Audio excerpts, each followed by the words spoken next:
नमस्कार, उत्तराखंड समाचार में आपका स्वागत है। मैं प्रियम शंकर झा। सबसे पहले मुख्य समाचार। प्रधानमंत्री नरेंद्र मोदी ने सरकारी विभागों और संगठनों में 51,000 से अधिक नवनियुक्त कर्मियों को सौंपे नियुक्ति पत्र।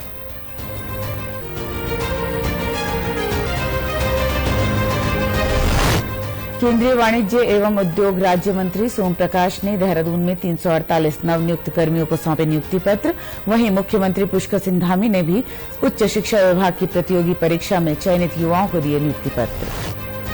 प्रधानमंत्री जनधन योजना ने आज 9 वर्ष किए पूरे। अब तक देश भर में 50 करोड़ से अधिक लोगों ने बैंकों में खोले अपने खाते।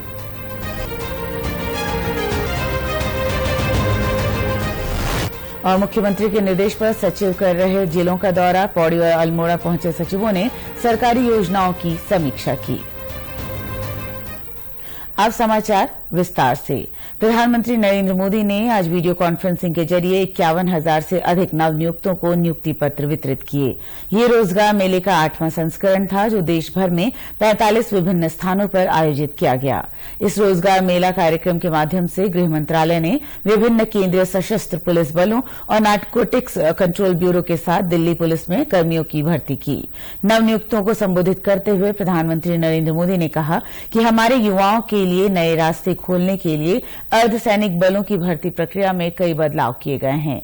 उन्होंने कहा कि ऑटोमोबाइल, फार्मा सेक्टर बहुत तेजी से आगे बढ़ रहे हैं और आने वाले दिनों में रोजगार के बड़े अवसर पैदा होंगे। आजादी के इस अमृत काल में देश की आजादी के और देश के कोटि कोटि जनों के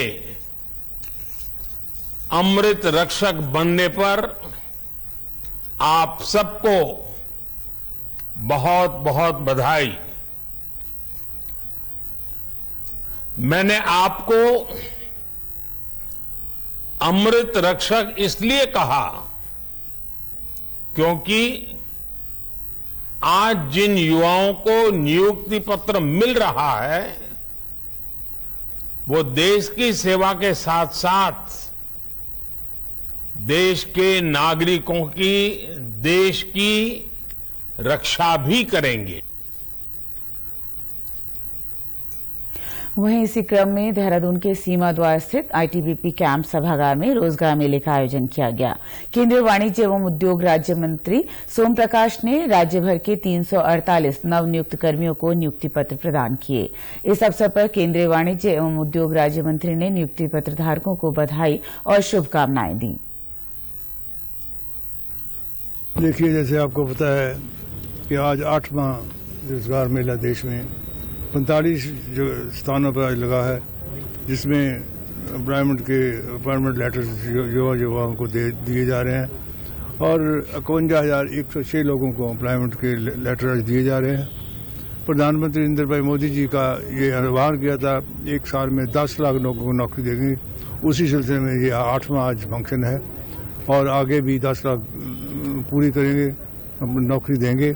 देश में युवाओं के लिए नौकरी के अवसर पैदा हों, इसलिए बहुत सारी स्कीमें हैं। जैसे प्रधानमंत्री जी ने अपने भाषण में भी कहा है, startup India scheme, stand up India scheme, make in India scheme, PLI scheme, जिसकी तरफ से देश आत्मनिर्भर हो, देश में इन्वेस्टमेंट ज़्यादा से ज़्यादा हो।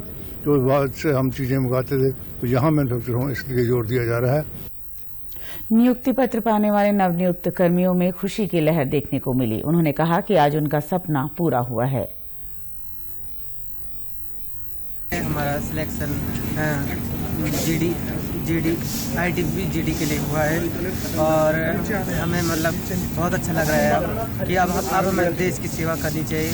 और हमने पहले से भी तैयारी की थी, मेहनत भी की थी, फिर भी सिलेक्शन नहीं हो पा रहा था। तो मतलब हमने मेहनत का फल मीठा होता है और आज मतलब हमें नियुक्ति पत्र मिल गया है। आर्थिक विकास अब हमारा सही हो सकता है। प्रधानमंत्री मोदी जी द्वारा रोजगार मेले का आयोजन किया गया था, जिसके तहत आज हमें नियुक्ति पत्र वितरित किए गए हैं और मेरा सिलेक्शन ITBP कांस्टेबल में हुआ है। और यहाँ पर जहाँ हमें दिया जा रहा है नियुक्ति पत्र, ये देहरादून सीमा द्वार का क्षेत्र है। और अच्छा लग रहा है जब नियुक्ति पत्र मिलता है, मेहनत करते हैं तो अच्छा लग रहा है काफ़ी। अच्छा लग रहा है, जॉइनिंग लेटर मिल गया फाइनली, हमारी मेहनत सफल हुई है और सर के हाथों से बाकी तो और भी ज़्यादा अच्छा लग रहा है। मैं 2020 से तैयारी कर रही हूँ और मेरे ITBP में सिलेक्शन हुआ है। मुख्यमंत्री पुष्कर सिंह धामी ने आज सचिवालय में उच्च शिक्षा विभाग के अंतर्गत चयनित युवाओं को नियुक्ति पत्र प्रदान किए। उत्तराखंड अधीनस्थ सेवा चयन आयोग द्वारा आयोजित परीक्षा में उच्च शिक्षा विभाग में कनिष्ठ सहायक के पद पर 43 अभ्यर्थियों का चयन किया गया। इसी क्रम में मुख्यमंत्री ने चयनित 17 युवाओं को नियुक्ति पत्र प्रदान किए। शेष सभी युवाओं को भी उच्च शिक्षा विभाग द्वारा नियुक्ति पत्र भेजे जा रहे हैं। इस अवसर पर मुख्यमंत्री ने सभी चयनित अभ्यर्थियों को शुभकामनाएं दी। उन्होंने आशा व्यक्त की कि सभी चयनित अभ्यर्थी अपने कार्यक्षेत्र में पूरी ईमानदारी और कर्तव्यनिष्ठा के साथ कार्य करेंगे।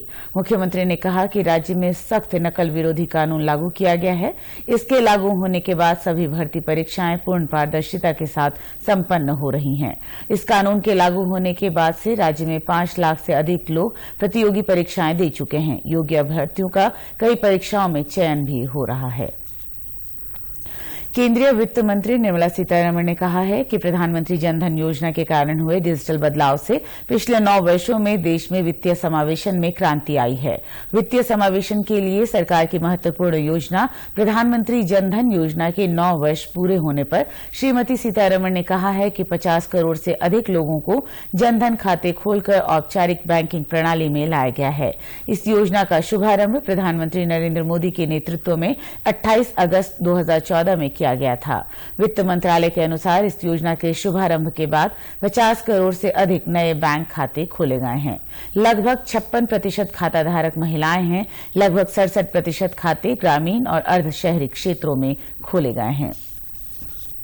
सरकार जनता के द्वार कार्यक्रम के अंतर्गत भाषा सचिव विनोद प्रसाद रतूड़ी ने आज जिला मुख्यालय पौड़ी में केंद्र और राज्य सरकार द्वारा संचालित विकास योजनाओं की समीक्षा की। लोक निर्माण विभाग की समीक्षा करते हुए उन्होंने कहा कि केंद्र पोषित योजनाओं की प्रगति में तेजी लाई जाए। निर्माण कार्य ऐसे क्रियान्वित किए जाए कि पहाड़ों को नुकसान न हो। अमृत सरोवरों की समीक्षा करते हुए सचिव रतूड़ी ने कहा कि इन सरोवरों के निर्माण से पूर्व ये जरूर देख लिया जाए कि सरोवर में कहीं से भी स्रोत का पानी अवश्य पहुंचे, तभी इनकी उपयोगिता है। प्राकृतिक रूप से बने खाल इसकी पहचान अपने आप स्पष्ट कर देते हैं। वहीं स्थान अमृत सरोवर के लिए सबसे अधिक उपयोगी है। सरकार की मंशा है कि जनता के द्वार सरकार जाए, मंत्री जाएं, अधिकारी जाएं, छोटे कर्मचारी जाएं। जो तहसील की समस्या है वो तहसील लेवल पे हल हो, जो विकास खंड की समस्या है वो विकास खंड लेवल पे हल हो, जो जिले की समस्या है वो जिले लेवल पे हल हो। इसी के क्रम में हम लोगों को भेजा गया है सचिवों को, और हम लोग भ्रमण कर रहे हैं, विकास कार्यों की समीक्षा कर रहे हैं। सचिव मुख्यमंत्री सुरेंद्र नारायण पांडे आज अपने 3 दिवसीय भ्रमण पर अल्मोड़ा जनपद पहुंचे। विकास भवन सभागार में उन्होंने जनपद की विभिन्न योजनाओं, जिनमें केंद्र पोषित योजनाएं भी शामिल हैं, के संदर्भ में समीक्षा की। बैठक में अधिकारियों ने विभागवार योजनाओं की प्रगति रिपोर्ट दी। इस पर सचिव द्वारा लंबित विकास कार्यों को पूरा करने के संदर्भ में निर्देशित किया गया। बैठक के बाद सचिव ने स्थानीय लोगों की समस्याओं को भी सुना। सचिव सुरेंद्र नारायण पांडे ने कहा कि सरकार सभी विभागों में सरलीकरण, समाधान और संतुष्टीकरण की दिशा में आगे बढ़ रही है। लाभार्थियों को योजनाओं का लाभ मिल सके, इसके लिए सरकार जनता के द्वार कार्यक्रम के तहत योजनाओं की समीक्षा की जा रही है। हमने जिले की जो योजनाएं थी, चाहे वो केंद्र पोषित हो, राज्य पोषित हो, बाह्य सहायतित योजनाएं हो, जिला योजनाएं हो, उनकी समीक्षा किया। इसके साथ साथ माननीय मुख्यमंत्री की घोषणा है, अन्य जो विकास कार्यक्रम है या अपराध और कानून व्यवस्था की स्थिति है, वन भूमि के जो लंबित प्रस्ताव हैं, उन सब की समीक्षा की है। और जहां पर मुझे लगा कि यहां पर विशेष ध्यान देने की जरूरत है, मैंने जिलाधिकारी, मुख्य विकास अधिकारी और जनपद के जो डीएफओ हैं, उन सबको जो है उनसे अपेक्षा की है कि जो सरकार की मंशा है कि शीघ्रता से जो है कार्यों का निस्तारण हो, जिससे कि योजनाएं जो धरातल पर समय से उतरे। बागेश्वर विधानसभा के उपचुनाव में एक ओर जहां राजनीतिक पार्टियां जनता का मत पाने के लिए पुरजोर कोशिश में जुटी हुई हैं, वहीं जिला प्रशासन भी चुनाव को शांतिपूर्ण ढंग से संपन्न कराने के लिए पैनी नजर बनाए हुए है। चुनाव प्रभावित न हो, इसके लिए जिले की सीमाओं में चेकिंग की जा रही है। पोलिंग पार्टियों को मतदान के लिए प्रशिक्षण के साथ साथ उन्हें आचार संहिता का पूरी तरह पालन करने के भी सख्त निर्देश दिए गए हैं। 5 सितंबर को बागेश्वर विधानसभा का उपचुनाव होना है। इस सीट पर उपचुनाव के लिए कुल 5 प्रत्याशी मैदान में हैं। बागेश्वर विधानसभा सीट पूर्व कैबिनेट मंत्री चंदन रामदास के निधन के बाद खाली हुई थी, जिसके बाद यहां पर चुनाव हो रहे हैं। जनता में प्रचार के साथ ही सभी राजनीतिक दल मीडिया के माध्यम से भी अपनी बात जनता तक पहुंचा रहे हैं। इसी क्रम में आज महाराष्ट्र के पूर्व राज्यपाल भगत सिंह कोश्यारी भी बागेश्वर पहुंचे और विपक्ष के गठबंधन पर तीखा प्रहार किया। जिसको आगे बढ़ना होता है उसके सामने कितने ही रोड़े आते हैं, कितने ही अड़चने आती हैं, वो रुकता है क्या? जिसको आगे बढ़ना होता बढ़ता है। इसलिए जिसका काम विरोध करना है, प्रजातंत्र है, विपक्ष है, तो वो कुछ भी बना सकते हैं। इंडिया बनाए, कुछ भी बनाए, ये उनका काम है। लेकिन जहाँ तक हमारे भाई ने पहले कह दिया कि मोदी जी आने वाले, शुरू में घोषणा कर दी। कांग्रेस के प्रदेश प्रभारी देवेंद्र यादव के बागेश्वर पहुंचने पर कांग्रेस ने रैली निकालकर जन समर्थन मांगा। उन्होंने कहा कि कांग्रेस और भाजपा में इस बार सीधी टक्कर है। उन्होंने दावा किया कि जनता कांग्रेस के साथ है। जब बागेश्वर में या अन्य स्टेट्स में भी मैं कहता हूं कि जब ये एक जो नीति है कि किसी भी तरीके से ट्रायंगुलर जब मैदान में हमारे कैंडिडेट हो जाते हैं तो कहीं ना कहीं वो हमारी वोटों को बांटने की कोशिश करते हैं। आज जब डायरेक्ट फाइट है कांग्रेस और भारतीय जनता पार्टी में, क्योंकि आप देख रहे हैं कि जिस तरीके का माहौल है वो बिल्कुल डायरेक्ट चुनाव हो गया है, तो उससे निश्चित ही भारतीय जनता पार्टी के बंदे उखड़े हैं और वो हताशा में साफ नजर आता है। मुख्यमंत्री आवास में आयोजित रक्षाबंधन समारोह में प्रदेश की विभिन्न क्षेत्रों से आई महिलाओं ने मुख्यमंत्री पुष्कर सिंह धामी को रक्षा सूत्र बांधा। इस अवसर पर मुख्यमंत्री ने सभी को रक्षाबंधन पर्व की शुभकामनाएं दी। उन्होंने कहा कि रक्षाबंधन का पर्व भाई बहन के पवित्र बंधन का त्योहार है। मुख्यमंत्री ने कहा कि आज हमारी नारी शक्ति अपने कार्यों और आत्मविश्वास से स्वयं को आत्मनिर्भर बनाने की दिशा में तेजी से आगे बढ़ रही हैं। राज्य में महिला स्वयं सहायता समूहों द्वारा सराहनीय कार्य किया जा रहा है।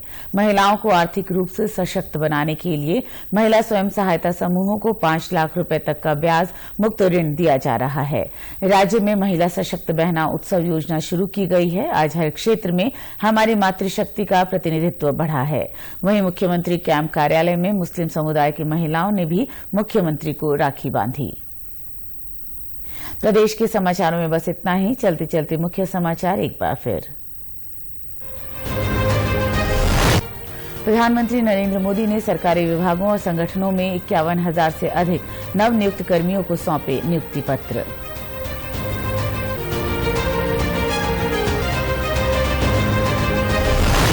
केंद्रीय वाणिज्य एवं उद्योग राज्य मंत्री सोम प्रकाश ने देहरादून में 348 नवनियुक्त कर्मियों को सौंपे नियुक्ति पत्र। वहीं मुख्यमंत्री पुष्कर सिंह धामी ने भी उच्च शिक्षा विभाग की प्रतियोगी परीक्षा में चयनित युवाओं को दिए नियुक्ति पत्र। प्रधानमंत्री जनधन योजना ने आज 9 वर्ष किए पूरे। अब तक देश भर में 50 करोड़ से अधिक लोगों ने बैंकों में खोले अपने खाते।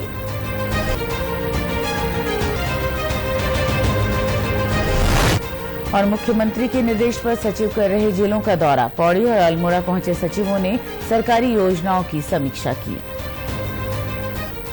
प्रदेश से जुड़े अपडेट्स के लिए आप हमसे सोशल मीडिया के माध्यम से भी जुड़ सकते हैं। हमारा ट्विटर हैंडल है DD News_देहरादून। हमारा फेसबुक पेज है DD News उत्तराखंड और हमारे YouTube channel DD News Uttarakhand को भी आप सब्सक्राइब कर सकते हैं। नमस्कार।